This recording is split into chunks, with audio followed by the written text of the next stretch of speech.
Oke Bu, terima kasih gitu kan atas nasihatnya. Baru ngomong seperti itu pas kita lihat udah nggak ada ibunya. Sampurasun, jumpa lagi dengan channel Kang Carios. Oh iya, pertama-tama saya mau mengucapkan minal aizin wal faizin, mohon maaf lahir dan batin. Nah, setelah lebaran, kita ada segmen baru nih, menceritakan kisah horor, kisah mistis, kejadian nyata dari Sobat Kang Carios.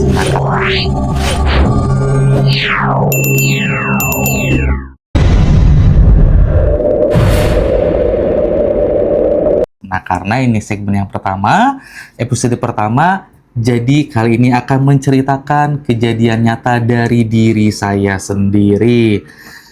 Oke, langsung saja ya. Ini kejadiannya pada tahun 2001.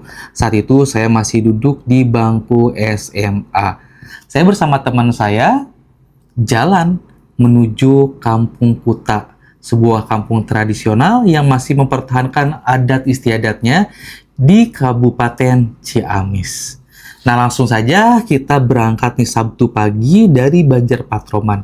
Kita melewati sebuah kampung yang namanya Kampung Siluman.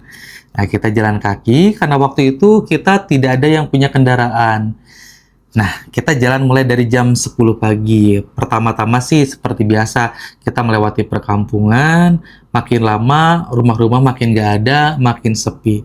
Sampai di suatu tempat namanya Pulau Majeti. Mungkin kalian pernah dengar yang namanya Pulau Majeti. Itu adalah tempat yang terkenal keangkerannya dan terkenal juga sebagai tempat pesugihan. Nah, mungkin nanti suatu saat saya akan ke sana lagi untuk melakukan explore malam hari, siapa tahu nemu sesuatu. Nah, di Pulau Majeti, tiba-tiba ada ibu-ibu menyapa kita, nanya, "Dek, mau kemana?" Saya jawab, "Mau ke Kampung Kuta, Bu." "Bah, kalian bohong nih, kamu bohong, nggak mungkin kamu mau ke sana. Pasti kalian bohong kan?"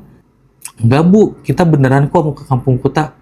"Beneran? Oke, kalau beneran, kamu harus hati-hati karena perjalanan menuju ke kampung kota itu sangat berbahaya.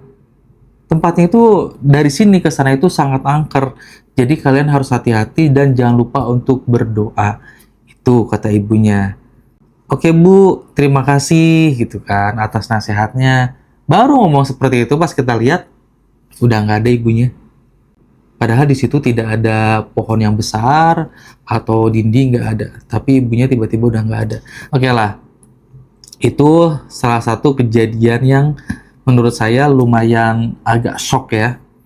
Gimana nggak shock, kita lihat ibu-ibu ngobrol tiba-tiba ngilang begitu aja. Kita lanjutkan perjalanan.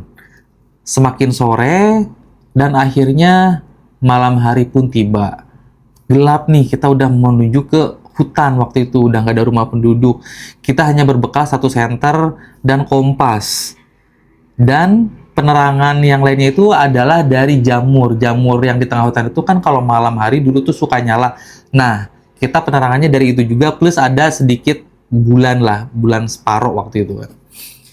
Kita jalan tengah malam, belusukan ke hutan, anak SMA berdua. Dan lebih parahnya lagi, teman saya penakut.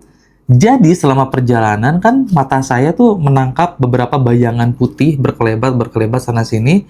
Ada yang terbang juga, tapi saya diem aja nggak ngomong ke teman saya, takutnya daripada nanti berabi ya nggak. Nah, tengah malam akhirnya kita menemukan satu perkampungan. Dari hutan terus tiba-tiba ada perkampungan kecil. Dan di salah satu rumah sedang ramai penduduk. Kita bengong nih, wah ini beneran nggak nih? Ini kampungnya nyata nggak nih? Takutnya kampungnya nggak nyata. Wajar, karena itu di tengah hutan. Nah, terus kan mereka juga ternyata ngeh kalau ada kita nih sedang berdiri. Akhirnya kita disamperin sama salah satu bapak-bapak dan ternyata itu adalah Bapak RT-nya. Kita ditanya mau kemana? Saya bilang mau ke Kampung Kuta. Kaget lagi bapaknya. "Wah, yang bener kalian, ini udah tengah malam loh, nggak mungkin ke Kampung Kuta sekarang.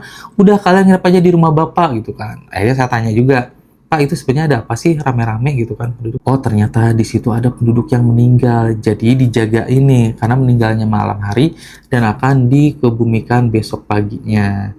Nah, singkat cerita, kita nginep di rumah Pak RT. Kita dikasih kudapan. Kudapannya tahu nggak apa? Khas banget. Itu adalah gula nira asli, bener-bener asli. Kaget saya, cemilannya ternyata gula. Tapi ternyata enak juga sih.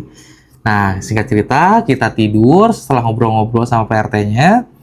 Kita bangun subuh, kita mandi, kita sholat subuh, dan di situ ada kejadian lucu. Teman saya kan sakit perut ceritanya nih. Nah, waktu itu kan kalau BAB itu namanya di kampung kan masih jamban ya. Kalau kita nyebutnya itu helikopter, jadi di atas kolam gitu. Teman saya lagi BAB kecemplung, nggak kebayang kan? Itu salah satu kejadian unik lah. Jadi di tengah-tengah kejadian yang menegangkan malam harinya, terus subuh-subuhnya itu ada kejadian unik. Si Asep tuh kecemplung kolam, ingat nggak Sep? Nah, setelah selesai semuanya, kita pamitan sama Pak RT, kita lanjutkan perjalanan.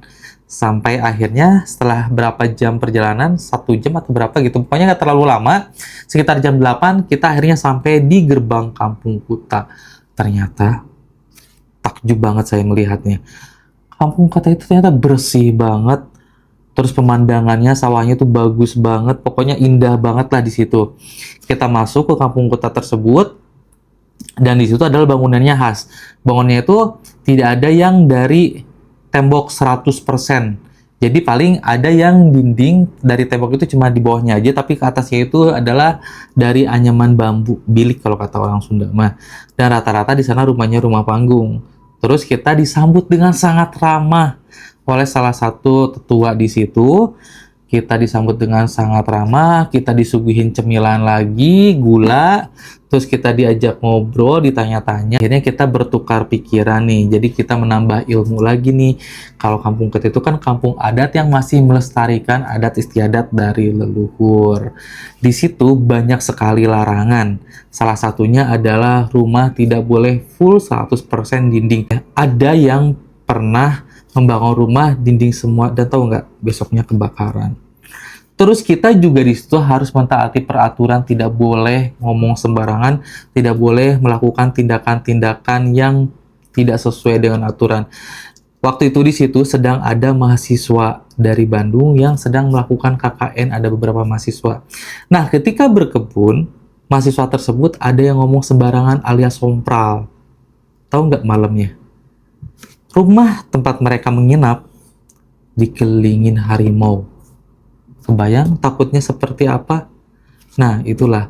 Ketika kita mengunjungi suatu tempat, kita harus bisa menempatkan diri. Kita ikuti peraturan yang ada supaya kita selamat. Seperti itu. Jadi, dimanapun kita berada, kita harus bisa membawa diri. Nah, itulah pengalaman kita menuju ke Kampung Kuta demi belajar. Apalagi kita waktu itu adalah anak pramuka yang benar-benar haus dengan ilmu. Jadi jiwa mudanya itu masih menggebu-gebu.